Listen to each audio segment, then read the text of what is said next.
सभी मीडिया मित्रों का आज की प्रेस कॉन्फ्रेंस में स्वागत है।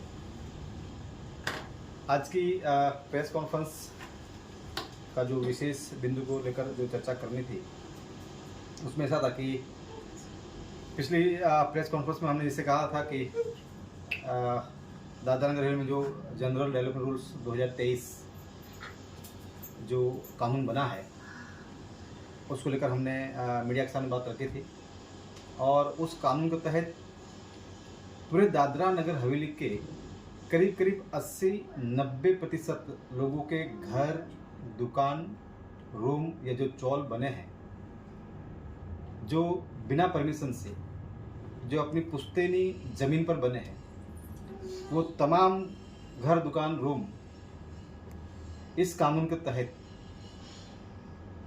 अवैध घोषित किए गए हैं, अनऑथोराइज घोषित किए गए हैं।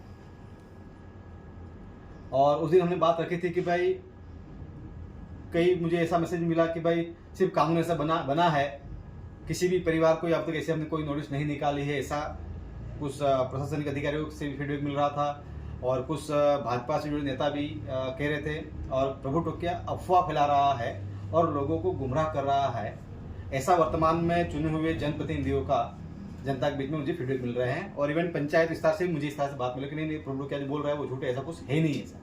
हालांकि हमने पूरे दस्तावेज दिखाए हैं, पूरी फाइल दिखाई है। उसके बाद हमने ये भी कहा था कि भाई ऐसे परिवार को, ऐसे पीड़ित परिवार उस कानून के तहत प्रशासन भी एक्शन मोड में आ गया है और कुछ परिवारों के ऊपर जो कानून के तहत जो सेक्शन 4.7.2 इसके माध्यम से लोगों को नोटिस निकालना शुरू कर दिया गया है। इसमें ये खानवेल पंचायत विस्तार में, खानवेल जोन विस्तार में करीब 10-12 परिवार के ऊपर ऐसी नोटिस निकली है। और जो चर्चित मामला रहा है आईटीआई बनाने को लेकर, मैं बार बार कहा हूँ कि आईटीआई को लेकर या जो विकास कार्य हो रहे हैं उसमें हमें कोई आपत्ति नहीं है, विकास कार्य होने चाहिए। लेकिन यहाँ के मूल लोगों को लेकर, लोगों को विश्वास में ले बिना किसी की भी ज़मीन लेकर किसी की कोई भी प्रोजेक्ट लगा देंगे और बेघर करके काम करेंगे तो हम वो उस चीज़ को लेकर हम विरोध करते हैं, ये भी हमने कहा है। तो ये जो मामला है यहाँ पर खानवेल पंचायत विस्तार में करीब गवर्नमेंट की ज़मीन करीब 100 एकड़ के आसपास ज़मीन पड़ी हुई है। और सरकारी कोई भी ऐसे प्रोजेक्ट होते हैं तो सरकार ये देखती है कि भाई सरकार के पास ज़मीन नहीं है, तब कोई प्राइवेट ज़मीन किसी पार्टी की लेनी है तो लास्ट विकल्प में देखती है। लेकिन इस मामले में उल्टा हुआ है कि आईटीआई जो प्रोजेक्ट है वो कहीं प्रोजेक्ट पास हुआ था कहीं दूसरी जगह पर और उसको प्रोजेक्ट शुरू कहीं और हुआ है। और बाद में ये भी सामने आया है कि अभी जो परिवार से पिछले हम कुछ समय से संपर्क में उनसे, तो जो परिवार ने आरोप लगाए हैं और उनके मामले सिलवासा कोर्ट और हाई कोर्ट तक पहुंचे हैं वो मामले।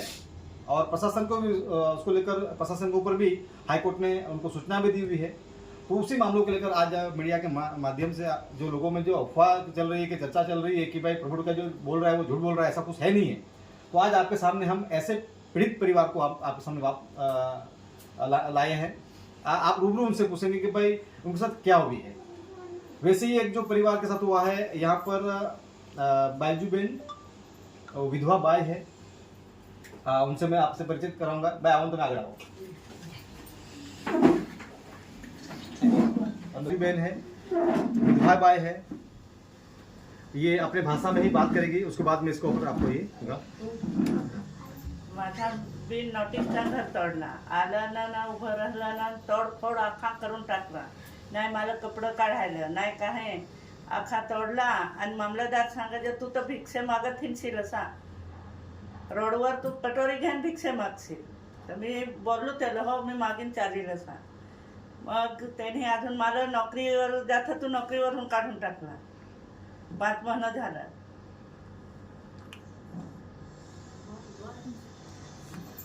मग मला मी बेहोश पडलो ना तसं मला हॉस्पिटलला घेऊन गेलं। मग तिकडून आलं तर आता मला सामान नाही काही काढायला, काहीच नाही काढायला। मग मुलाला गॅस भरायला जात होता तर मुलाला पण नाही गॅस भरून दिला।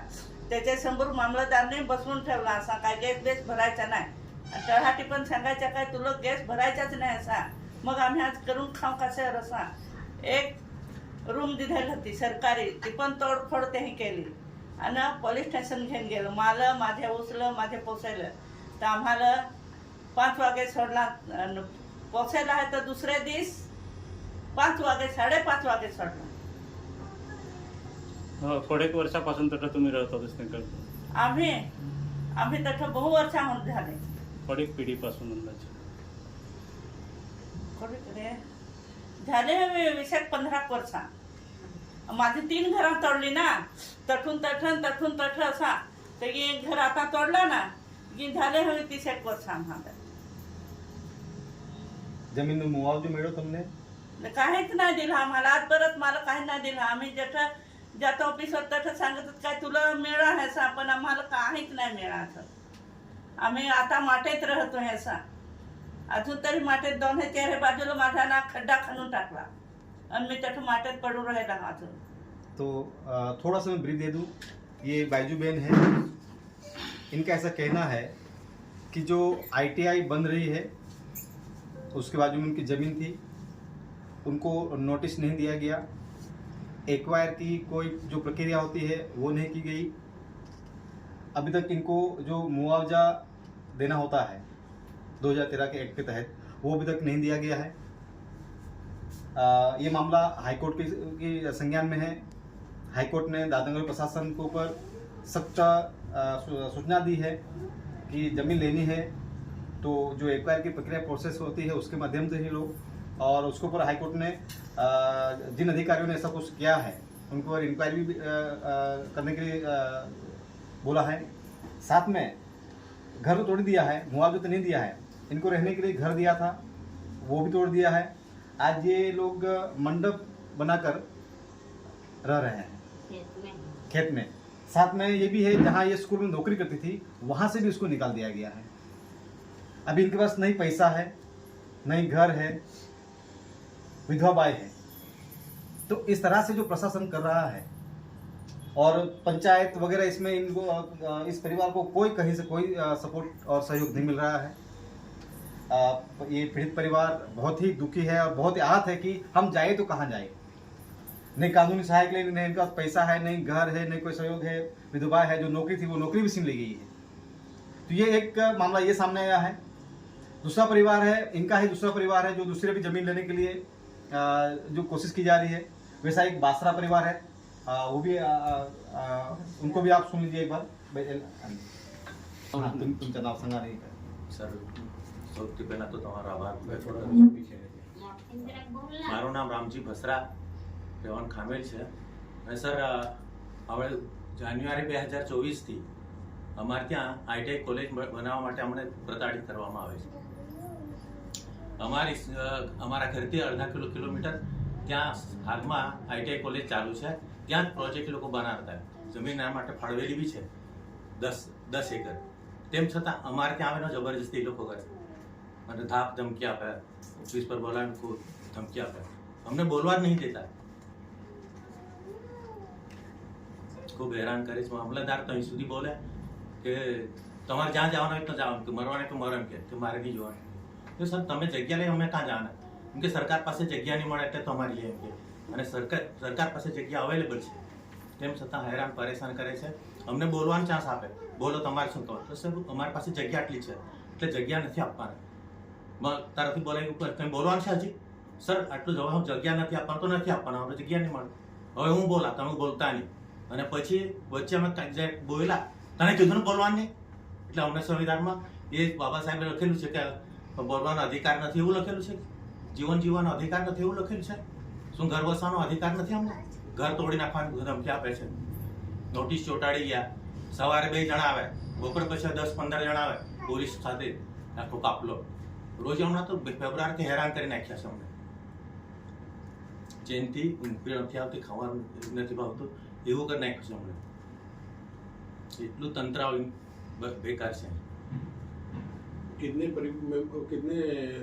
सदस्य हैं आपके परिवार में? 16 जણા છે અને અમે 100 વર્ષ પહેલાથી મારા બાપુજી રહેતા હતા. तो घर पीढ़ी दर पीढ़ी ये इनका दुख दर्द है. ये मामला अभी इनको जो घर तोड़ने का जो नोटिस है 3-4 नोटिस इश्यू हो चुके हैं और फाइनल जजमेंट दिया गया है घर तोड़ने को उनको. ये मामला अभी सिलवासा कोर्ट और हाई कोर्ट में विचाराधीन है। अपने लेवल पे कोशिश कर रहे हैं यहाँ पर। तो इस तरह से यहाँ के जो मूल आदिवासी समाज के साथ या स्थानीय समाज के साथ या जिन्होंने जो अपने पुश्तैनी जमीन पर जो घर बनाए हैं, इस तरह से प्रशासन इस लेवल पर, इस स्तर पर जाकर प्रताड़ित किया जा रहा है। दुख की बात यह है कि आज दादरा नगर हवेली बाहुल्य आदिवासी विस्तार है। 20 पंचायत में जो सरपंच है वो आदिवासी है, जिला सदस्य है वो आदिवासी है, नगर पालिका विस्तार में भी जो स्थानीय समाज है, इवन सांसद भी आदिवासी समाज से है। यानी 100% यहाँ पर चुने हुए जनप्रतिनिधि आदिवासी, बावजूद एक आदिवासी समाज के परिवार के साथ इस तरह से प्रशासन तानाशाही और मनमानी भरे से प्रताड़ित किया जा रहा है। ये बहुत दुख की बात है। अभी मैं देख रहा था कि भाई उन्होंने जिला पंचायत में बहुत सारी साधारण बैठक की गई और बहुत सारे प्रस्ताव लाए गए।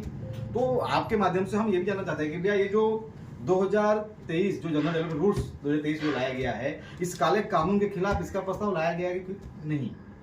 और ये भी आपके चैनल के माध्यम से हम ये भी जानना चाह रहे हैं कि भाई ये जो जब ये कानून बना तब ये यही सांसद थी, 2023 में बना, यही जिला पंचायत थी, यही नगर पालिका थी। तब ये जब काला कानून बनाया जा रहा था, एक साइड आप ये देखेंगे, एक साइड सरकारी जमीनों पर प्रधानमंत्री आवास योजना के तहत घर बनाकर लोगों को जो रोजी रोटी कमाने आए वर्ग आए हैं उनको यहाँ पर मालिक बनाया जा रहा है, फ्लैट का मालिक बनाया जा रहा है। और यहाँ के जो मूल लोग हैं, जो सुप्रीम कोर्ट के लिए इतिहास गवाह के जो इस देश के जो मूल वर्ग है, जो मूल बीज आदिवासी समाज, आज वो पुश्तैनी जमीन पर वो जो घर बना के रहे हैं, वो घर आज आजादी से पहले से भी जो कुछ घर तो ऐसे बने हैं, वो आज 2023 में कानून बनाकर ये कह रहे हैं कि आपका जितने भी जो घर और दुकान जो अब तक बने हैं वो अवैध है, वो अनऑथराइज है। मतलब ये तो ऐसी बात हुई कि भाई कोई 20-25 साल पहले एमबीबीएस करके आया हुआ डॉक्टर और अचानक से एक ऐसा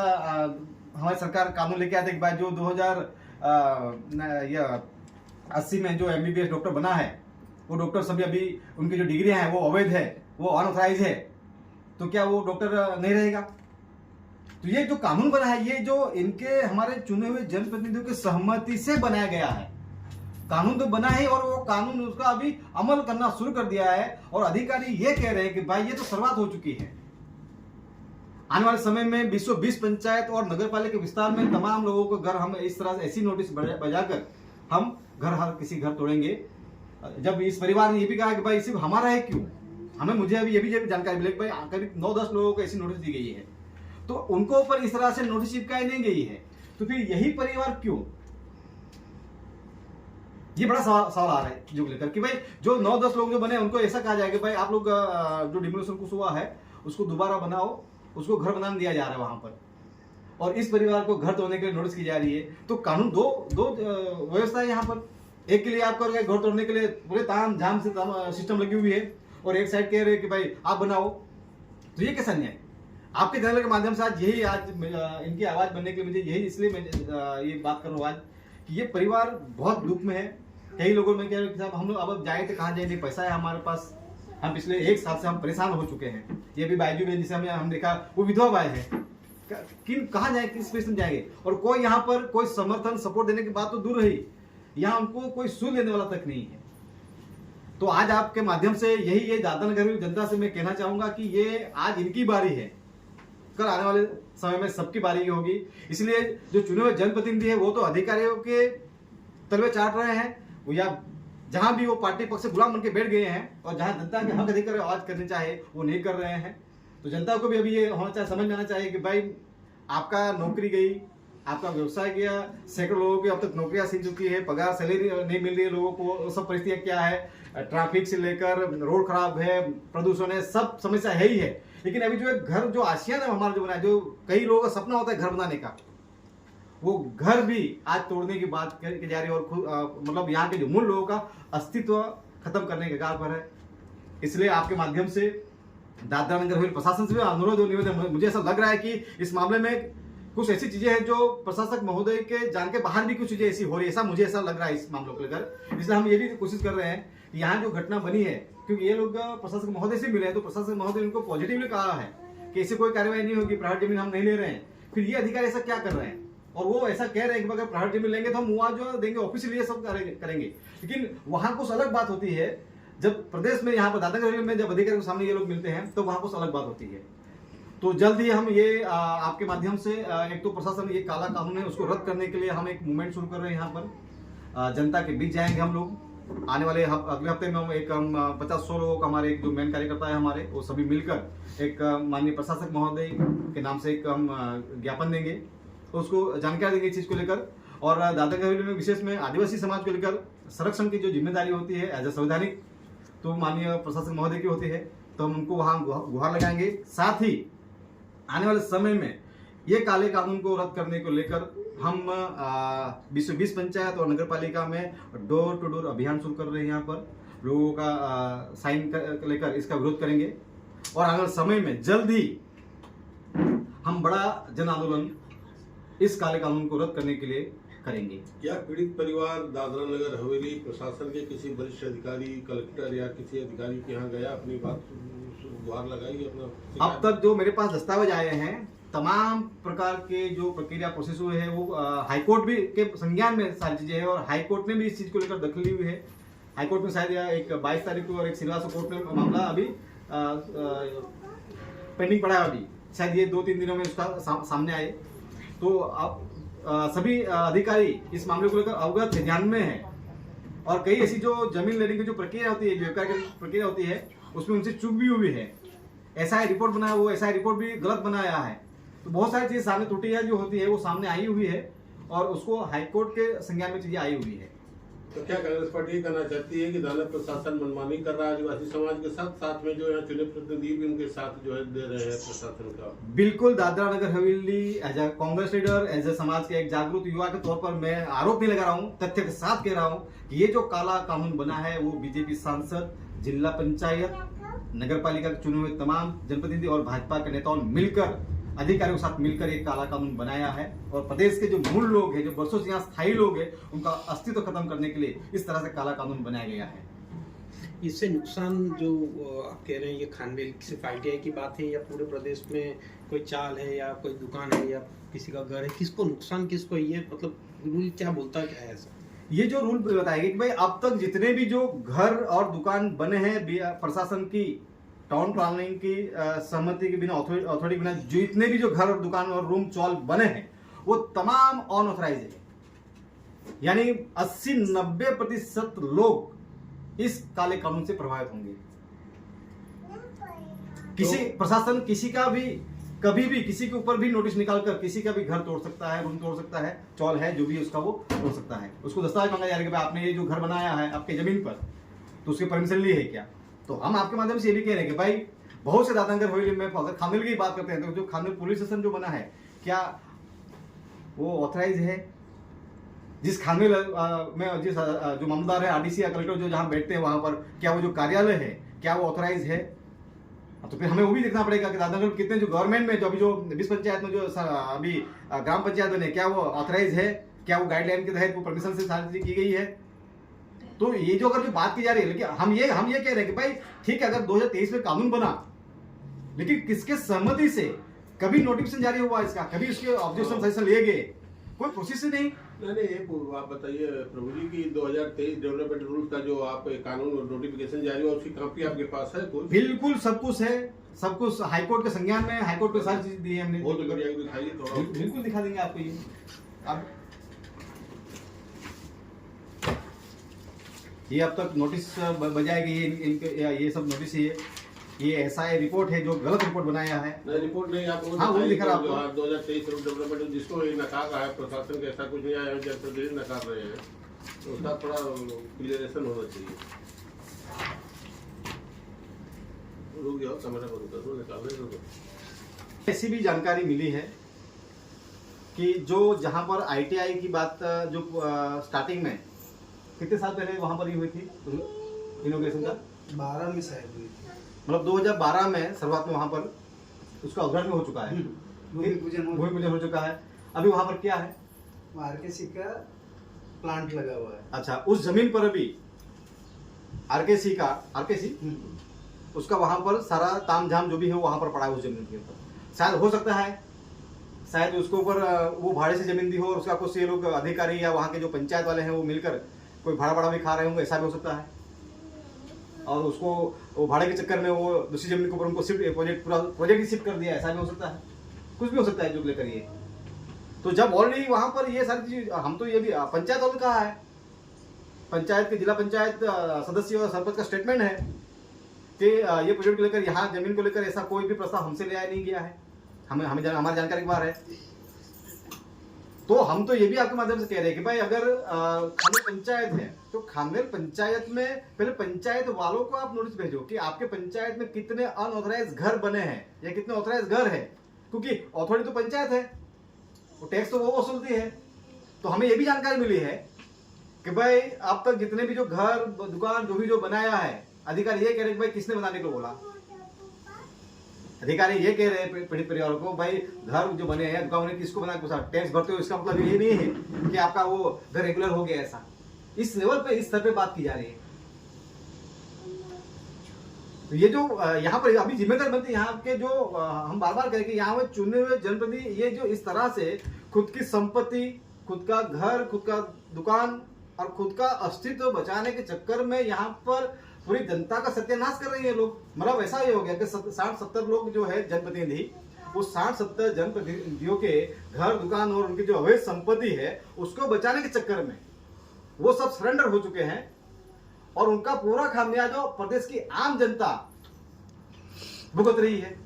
ये हो रहा है इस मामले में। तो अभी ये जनता को तय करना है कि भाई ये बार बार जो ये भाजपा के नाम पर जो भाजपा से जुड़ा हुआ हर वो व्यक्ति प्रदेश का सत्यानाश कर रहा है और वो उसके जिम्मेदार है।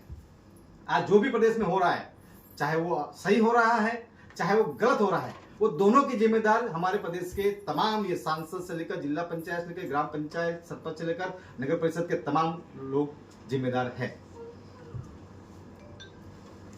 Thank you.